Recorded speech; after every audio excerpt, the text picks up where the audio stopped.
स्वीकारण, सत्य का स्वीकारण मनुष्य के लिए बहुत ही महत्वपूर्ण है।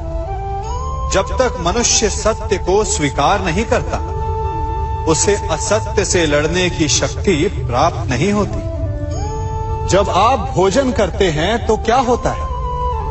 आपका पेट स्वीकारता है कि वो भर चुका है और आप भोजन करना बंद कर देते हैं। जब आपको निद्रा आती है तो क्या होता है? आपका मन स्वीकारता है कि आपका शरीर थक चुका है और उसे विश्राम की आवश्यकता है। उसी प्रकार जब आपको किसी व्यसन को रोकना हो तो आपको स्वीकारना पड़ता है कि बहुत हो चुका, चाहे वो लालच हो या मदिरापान।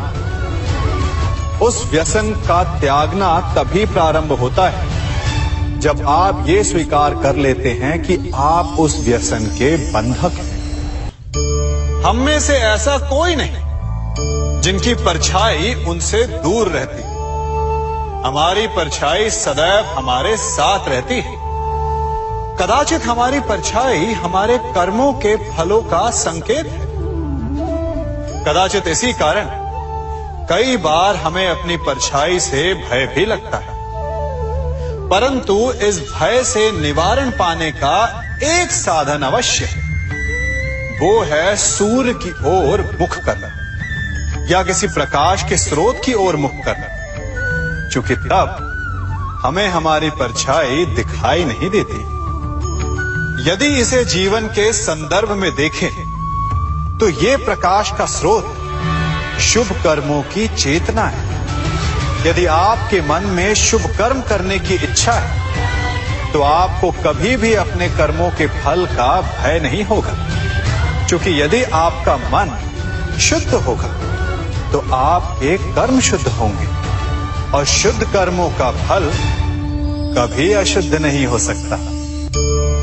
आज मैं आप सबको एक कथा सुनाता हूं। एक दिन प्रातः एक व्यापारी अपने घर से निकला। घर से निकलते ही एक बिल्ली ने उस व्यापारी का मार्ग काट दी। व्यापारी घबरा गया। वो फिर से घर लौट गया और शुभ घड़ी की प्रतीक्षा करने लगा। और जब वो पुनः अपने घर से निकला तब वो वाहन जा चुका था जिससे राजा तक पहुंचकर उसे भेंट देनी थी। राजा को भेंट नहीं मिली। राजा क्रोधित हो गए। राजा ने उस व्यापारी का व्यापार बंद करवा दिया। इस कारण व्यापारी क्रोधित होकर घर पर अपनी पत्नी से लड़ बैठा। पत्नी अपने बच्चों समेत मैके वापस चली गई और उस व्यापारी के जीवन में यदि कुछ रह गया था तो केवल अंधकार। और इन सब का कारण वो उस बिल्ली को मानता रहा जिसने उसका मार्ग काटा था। ऐसा ही एक दूसरा व्यापारी राजा को भेंट देने निकला और उस व्यापारी का मार्ग भी एक बिल्ली ने काट दिया। वो व्यापारी तनिक घबराया, परंतु उसने आगे बढ़ना अधिक उचित समझा। राजा तक वो समय पर पहुंचा। उसने राजा को भेंट दी। राजा प्रसन्न हुए और राजा ने व्यापारी को अपना व्यापार बढ़ाने की अनुमति दी, स्वर्ण आभूषण दी।